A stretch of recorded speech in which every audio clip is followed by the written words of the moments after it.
Hi everyone, today we're going to show you the basics of Enscape, and what you can see in front of you here is a finished model where we've applied all the textures in SketchUp, put some 3D models in from 3D Warehouse, and this now allows us to either export it as a standalone VR model or we can generate some CGIs from it. So let's get stuck in.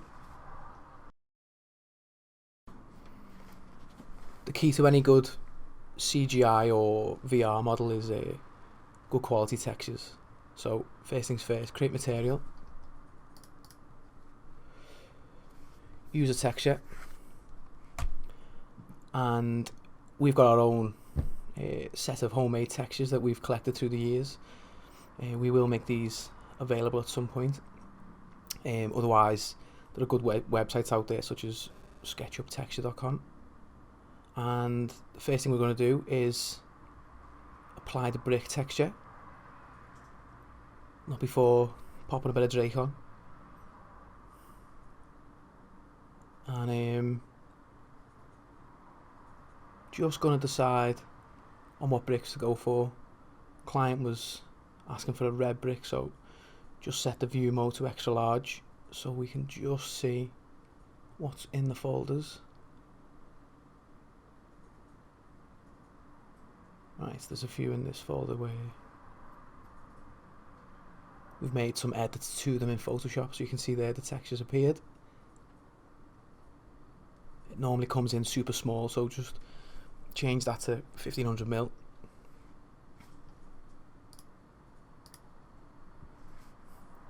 Then, with the material brought in, if you apply that to the necessary faces, I should say that we've grouped this model as per material. It's normally the best way to do things when you're producing CGI is just group by material. Then you'll notice that I'm just editing the inside face of all the walls, because obviously the brick wouldn't carry through internally, it'd be a plastered finish. So then that's the brick texture set up initially. So then what we're doing here is just checking the distance between the head of the door and the windowsill above, which is 1075, and you divide that by 75mm, which is the height of a brick course, and that gives us 14.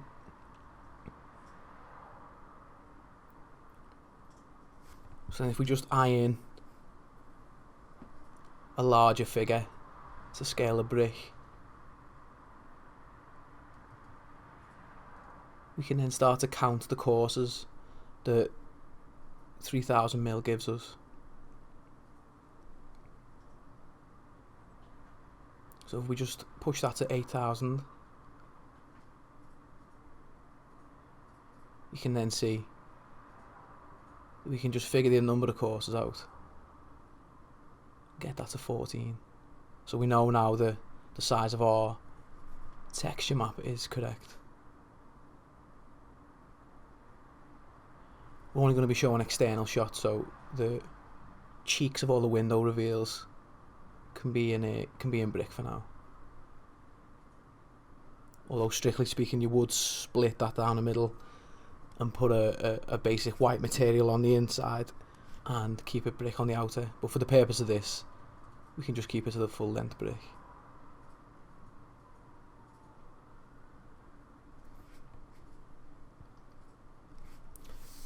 Then we can go into Enscape.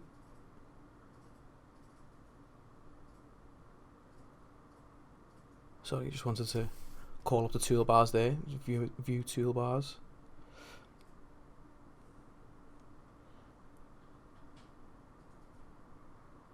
And a good thing with Enscape is it's real-time rendering, so you can double check how that material is coming out. So just doing an initial check there. You can leave Enscape open for the duration of your modelling, but it can slow your machine down, so depends on the quality of your computer really.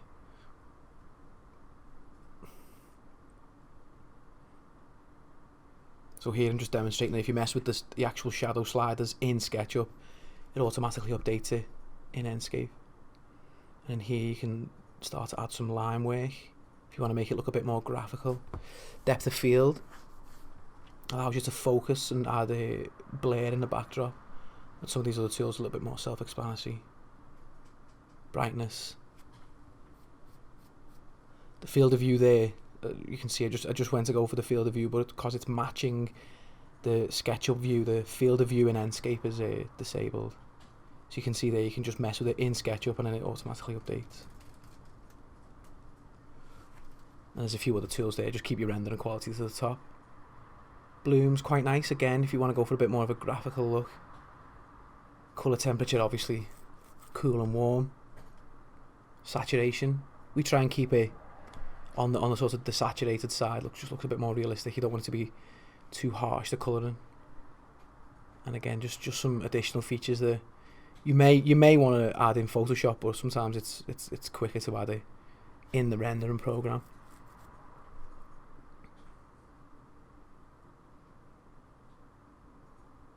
And again, if you just zoom out there, you can see that you can mess with the sky, density of clouds, the variety of the clouds.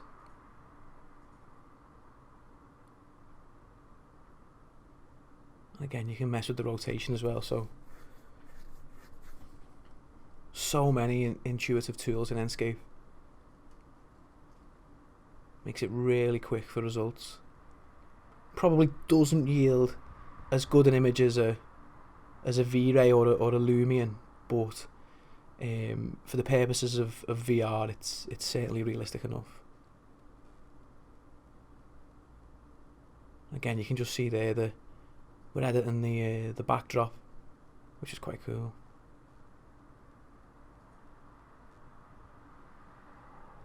And there's just a few more settings towards the end. This one obviously is the resolution of the capture, so you want to be careful. If 4K videos take a while to render, so we normally go for the 1080 for any videos, and we do stick to 4K for any still imagery.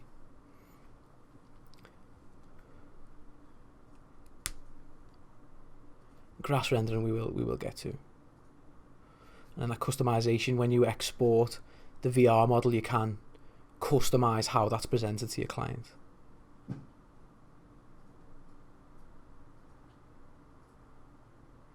That's kind of the top and bottom of the settings. So now we're just going to jump to 3D Warehouse to add some assets into the scene.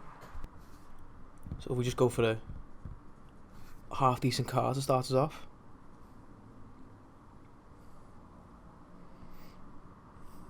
That looks a decent model. Download to the appropriate version of SketchUp that you're using.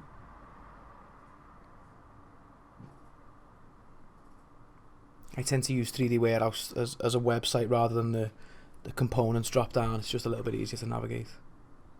So just get rid of those low poly cars.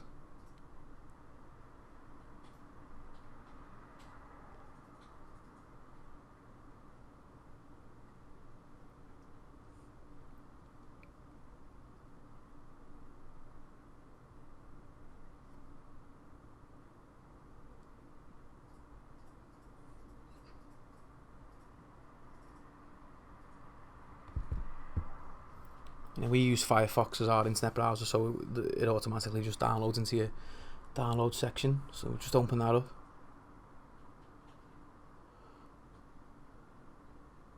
Copy that across.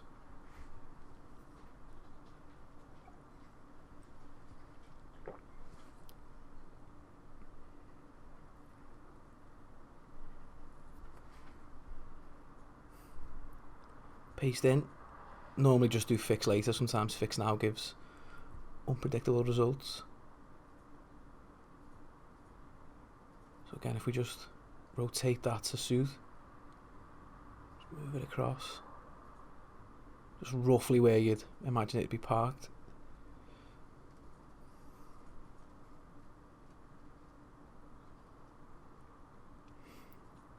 And here we're just delineating the ground to allow for a front drive finish and a front garden finish.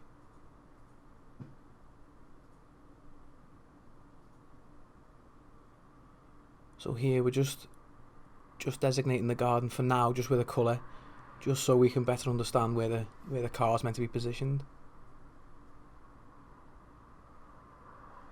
As you can see in the Enscape browser, it's automatically updated as well to add the car in. Then the great thing about Enscape is it uses certain keywords to update its materials. So for example here, if we type in black, that doesn't really activate anything, but as soon as you type in marble, it then adds a certain reflectiveness. But obviously marbles, it's too satin looking, so if you type in car paint, it then obviously mimics car paint quite well. To find all the keywords, you just go on the Enscape website. You can see there, it's just demonstrating that when you break that word up, it then loses its designation. So make sure you refer to the Enscape website to get the keywords spot on. And then again, glass there, you can see then you can start to add the transparency. It just gives that nice little bit of reflections as well. And then obviously grass there, all we have to do is give it a block colour, type in grass, and it automatically generates 3D grass. So it's really impressive output of Enscape there. And again, you can just see there, just take the saturation out of it, maybe just add a bit more yellow into the grass just to make it look realistic. You can see there quickly, you know, we've only been going for 10 minutes and you're well on your way to a decent CGI there. Especially how realistic that car looks. The better the 3D geometry, the better the visual, obviously. Now we're looking at the trees. So again, you can see at the minute, they're just low poly trees. Whereas, if you type in high poly tree into 3D Warehouse, you generally find trees that have got a good textures applied to them. 9 times out of 10 with an opacity map applied, and Enscape reads that and actually can pick out the leaves of the 3D tree. So just let that download for a sec. There we go. I always have my File Explorer set to date modified, most recent as well. In that instance there, you can see that it was called Untitled, so it was easy to find. Okay, so when you look at that, you can see that the opacity map's been generated for us already. Now the trees in the model are components, so if you actually go into that component, you can then drop the tree within that component and then delete the outdated geometry. And what it does is it then populates the rest of the site with the tree you want. So it's a good efficiency tip there. Now you can see in the model, in the Enscape browser, it's not bad, but it's not amazing.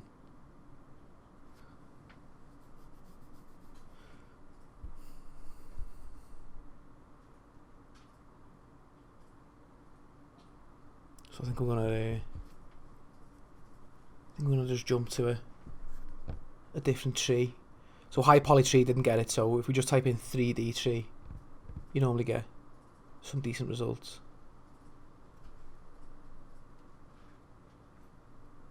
No, not that one.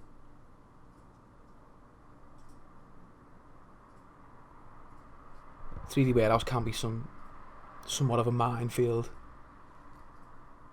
They should regulate it somehow. Sometimes some of the 3D models we download are terrible, especially when the thumbnail looks amazing. Okay, so we've downloaded what looks to be a better tree. So same again. We can dive into the components of this tree.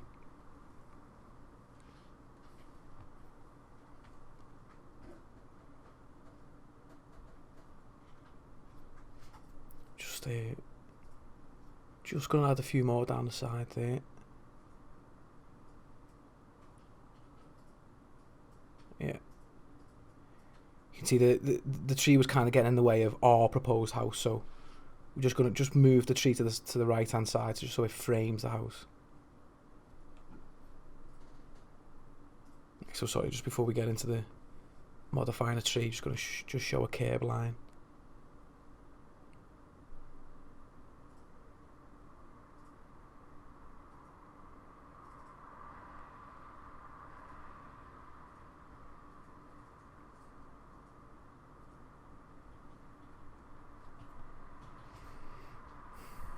Again, you can just see the use of keywords there. So steel is one of them, and you can see it's got that sort of chrome effect on the wheel.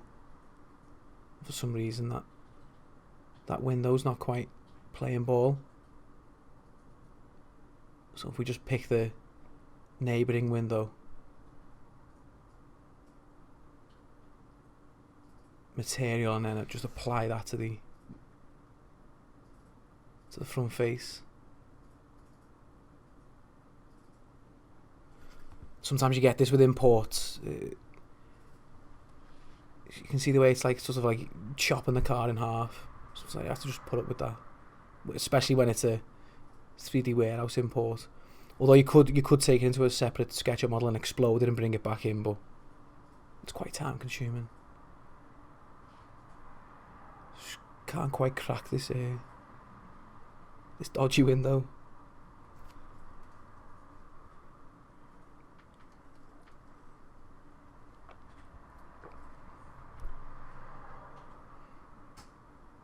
We'll come back to it. So again, generally just taking the saturation out of the glass material there, just taking a bit of the blue out, and again you can see it just makes it a touch more realistic. Right, so back to the tree.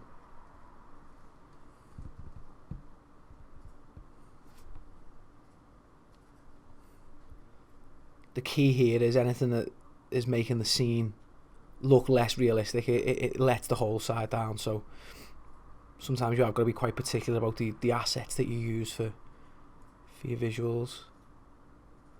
Otherwise the eye will just be drawn to the thing that looks unrealistic, and then kind of creates that element of doubt in the viewer. So I know we took a bit of time on the tree here, but it's definitely worth pursuing. I think those trees look a bit too cartoony at the minute. Right, the geometry of this one's quite heavy, so got to be patient with it. It'll be worth putting that on a layer just so we can turn that layer off to allow us to continue to model. Otherwise we'll be there all day with the model stuttering. I've just knocked Enscape off there just so I can use some of the computer's RAM on the model rather than wasting it on the real-time rendering.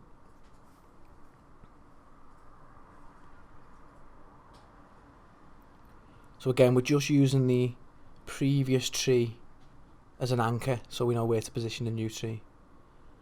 Then select the previous, delete, and then again you've got your new tree and it's automatically distributed using the components. Now with this being heavy geometry, I'm just going to go around the back of the house and just delete any geometry that you can't see. If you're just working to a CGI, like a still image, it is best to just model to the image. Whereas we do use Enscape for VR, so we do normally try and model just a bit too much. Just so if someone's walking through it, you can, you know, there's no gaps in the model basically. And just then I was just collapsing the layers in order to make it a bit more efficient, create the new tree layer as mentioned before, and then now you can see the model's back up to speed. So just to go over that again, it's create the new tree layer and then click on the entity info, and then give all the trees the entity info of the layer of trees, and then turn that layer off. So now the model's back behaving again, and then we're just going to continue to texture the model. And for me, SketchUp Texture Club is the it is the best website for actually any textures, whether you're using 3ds Max with V-Ray or Lumion. This website is for me the best for bespoke textures. So what we're trying to look for here is a plaster material to be used for the exterior render. It's a good way it gives you a preview, and especially the close-up as well. So just log into the website.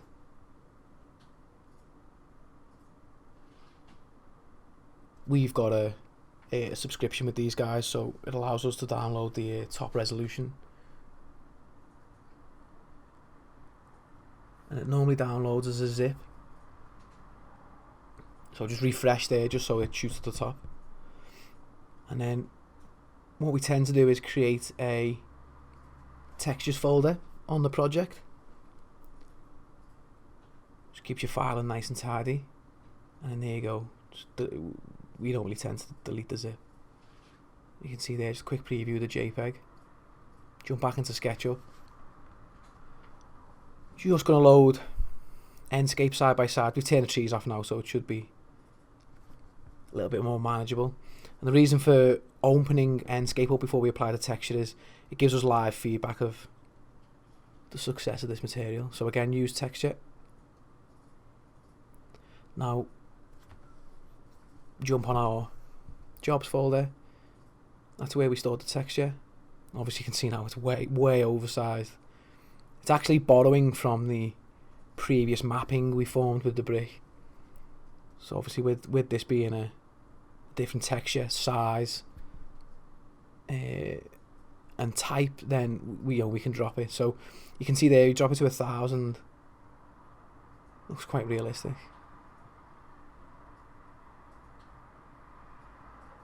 Now the good thing is Enscape has recently received an update where you can go into an Enscape materials parameter.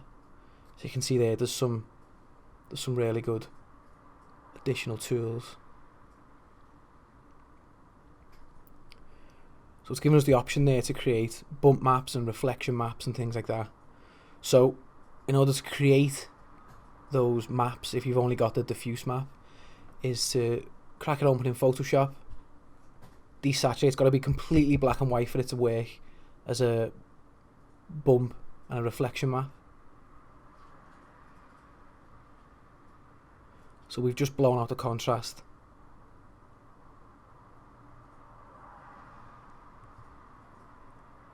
And say desaturate, blow out the contrast, save as, and then we're just going to call it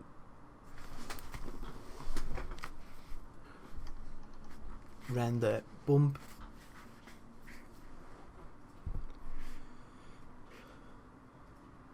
And if you go the other way, drop the brightness, then save it as render reflection.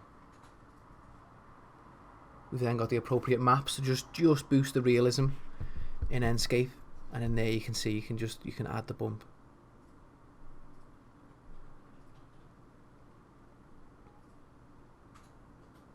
So click on the plus, render bump, and obviously that, with that being a mirror file of the diffuse map, the actual mapping obviously mirrors through.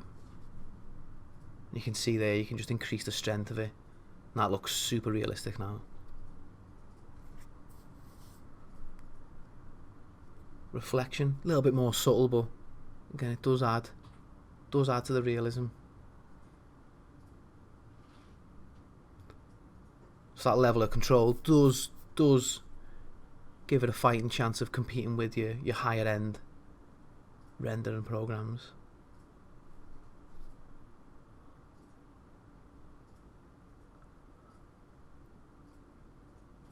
You can mess with illumination, transparency,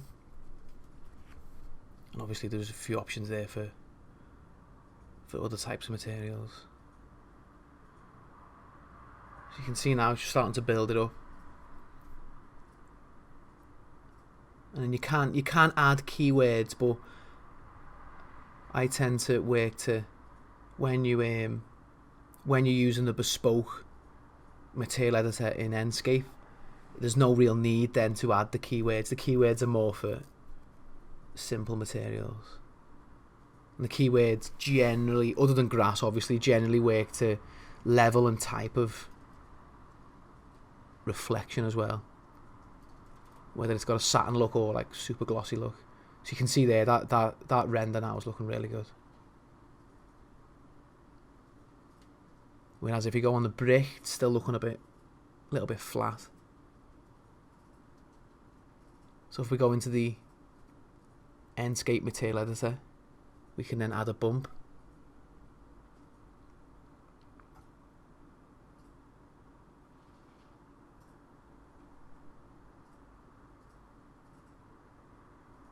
Now just having to think whether we've got a pre-made one or whether I need to make one in Photoshop again.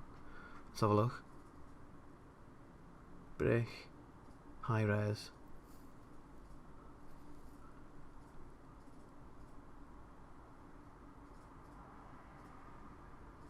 And there you go. See where that very, very subtle shadowing appeared in the mortar joint to the brick. Little details like that just bring the visualization to life, especially if you're going to export it to VR as well, because you've potentially got clients going right up to that wall with a headset on, so those fine details are important. And you can adjust the maps using the color editor in SketchUp as well, and it will update in Enscape.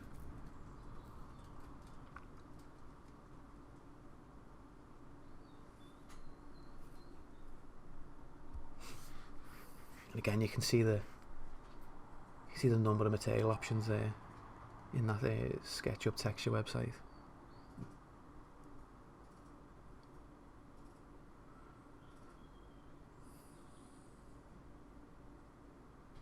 Okay, so you can see now we're just looking at the window. You drop the opacity down in SketchUp and it translates right through to Enscape. Now with it being a window frame, there's no real need for a texture map or anything like that, so we can keep it simple with a keyword. So if we go marble, again you can just add it to the reflections. Polished another one. You see there, I was just picking up the reflections of the scene. Makes it look really realistic. Again, if you just drop the darkness there, it just makes it look a little bit better. It's more of an architectural decision though, I must admit. So if we just dive into the door, just select the handle, give that a chrome effect. Chrome's really effective in Enscape.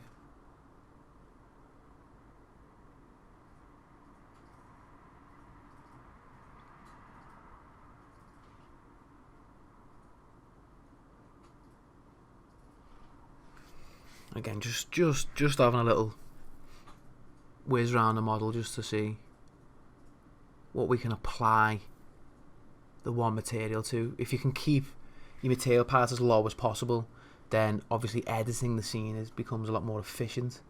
So I've just given the window frame over to the gutter and then the downpipe.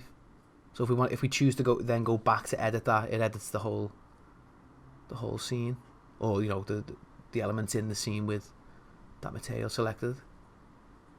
And now we're just going to look at the roof. So again, create new texture, create new material, sorry, use texture.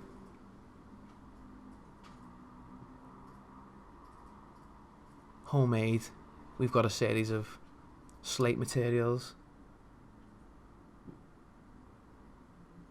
For now, if you just drop us a line on info@studiorba.co.uk, you can just send me an email. I can distribute the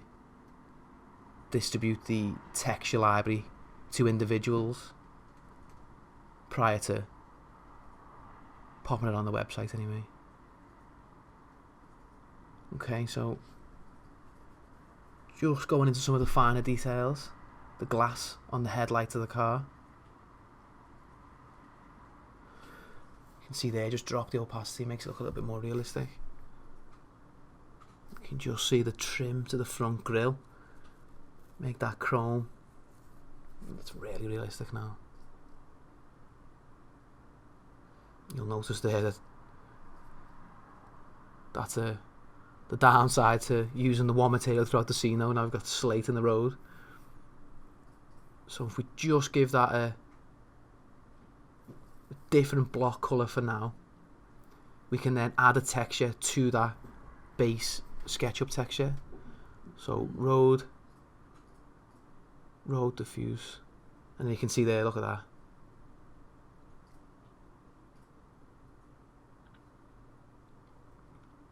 Oh, don't know what's happened there. Bit of an import cock up there.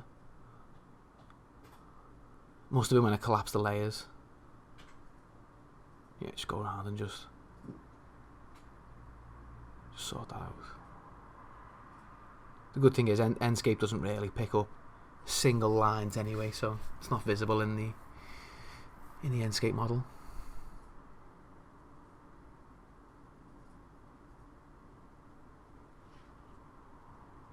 Just turning some toolbars on. Should say as well that we don't use many plugins. Try and keep it as little as possible. We find really that plugins tend to create bugs later down the line, because we like to drop SketchUp models into other programs, so we try and keep it as native as possible. Now, a little downside to Enscape is when you set 2-point perspective in SketchUp, it just doesn't seem to catch it somehow in Enscape. You can apply a 2-point perspective in the Enscape settings. Generally, architectural photographers work to a 2-point perspective, so we make sure that our still images follow through with that. So you can just see there, synchronized views. Just toggle that to whether it wants to snap in and out of using the SketchUp view. Whereas you can see there, just jumping back into Enscape, you can navigate the Enscape model, if you like, separate to the SketchUp model.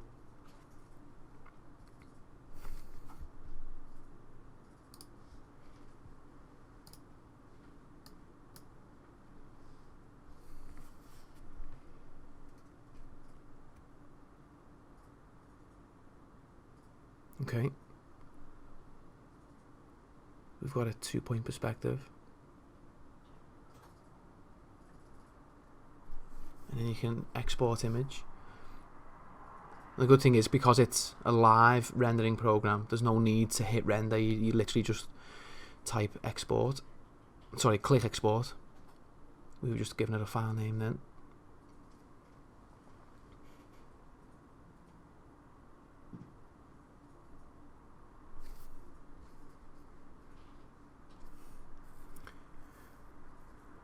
And just showing some very quick Photoshop tweaks to get the best out of the image. The camera raw filtered in the latest version of Photoshop is absolutely brilliant. So if you just take some of the shadows out of it, just gets rid of some of the dark patches. Same with if you just lift the blacks. Kind of similar to the curves tool, but I think it's just a little bit more fine. Clarity is a good one as well, but you can really overdo it with clarity, so try and keep it at a sensible number. And again, just drop the saturation a little bit, maybe boost the vibrance. And again, you can see there you can go for warm or a cool shot. I do tend to just give it a very low purple tint. You can see there, just some small tweaks just to boost the shot. Now this is just a quick snapshot of how to use Enscape. The preview at the start was the sort of finished article.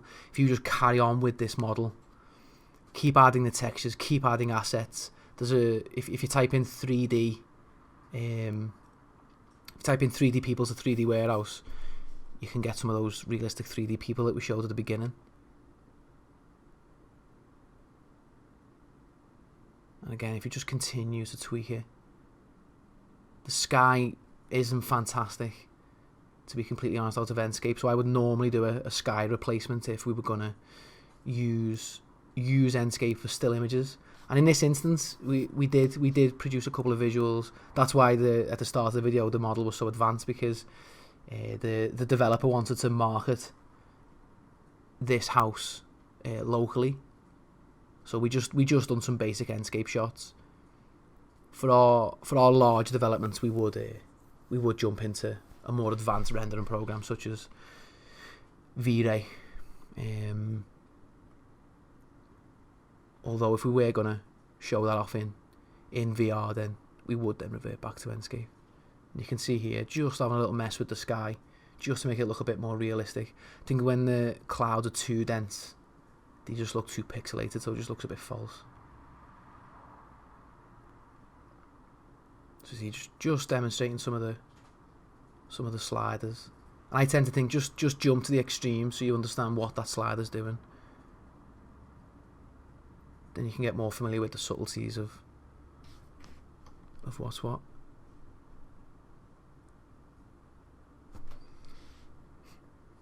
And that's basically it. Enscape basics. Thanks for watching.